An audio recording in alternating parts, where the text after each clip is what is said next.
m'appelle Sophie Cornière. Je suis responsable d'une bibliothèque de proximité à Rouen. Et donc à l'origine, je suis discothécaire. En fait, non, je ne suis pas discothécaire, je suis même plutôt bibliothécaire spécialisée images.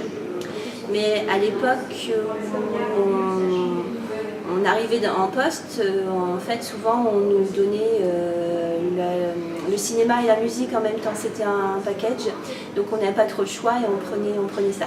Donc j'ai pris la musique avec le cinéma, et puis voilà, donc de fil en aiguille, je me suis retrouvée à la CIM. La CIM, je l'ai découvert plutôt à Nantes lors des rencontres qui s'étaient déroulées à Nantes. Et puis de fil en aiguille, voilà, j'ai intégré le CA et je suis devenue présidente il y a 6 ans. Et il y a 3 ans, vice-présidente. Et puis maintenant, donc, je retourne au CA, je laisse la place à des nouveaux, plus jeunes, plein d'idées et de dynamisme. Quand je suis arrivée à la CIM, on était en pleine, il y a plus de 6 ans du coup maintenant, mais déjà en plein questionnement par rapport à l'avenir du CD. Ça faisait déjà plusieurs années qu'on nous disait le CD est fini, il va falloir... et du coup, il aurait fallu un peu supprimer les espaces musiques dans les bibliothèques.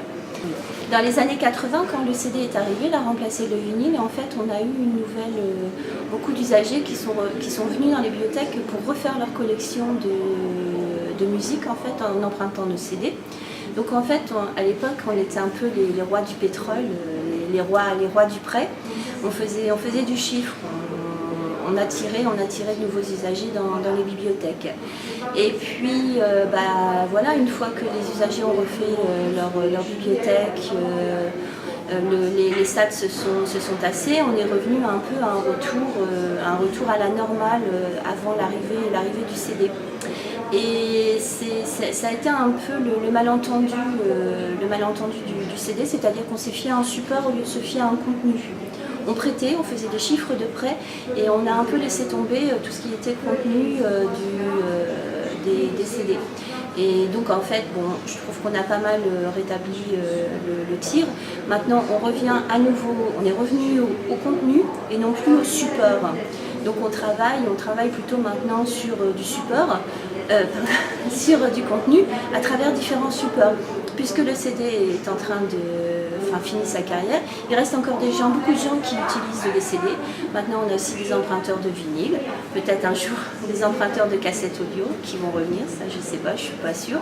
Mais il y a aussi du numérique. Donc vraiment c'était important, au lieu de se concentrer sur le support, en fait, de se concentrer sur le contenu.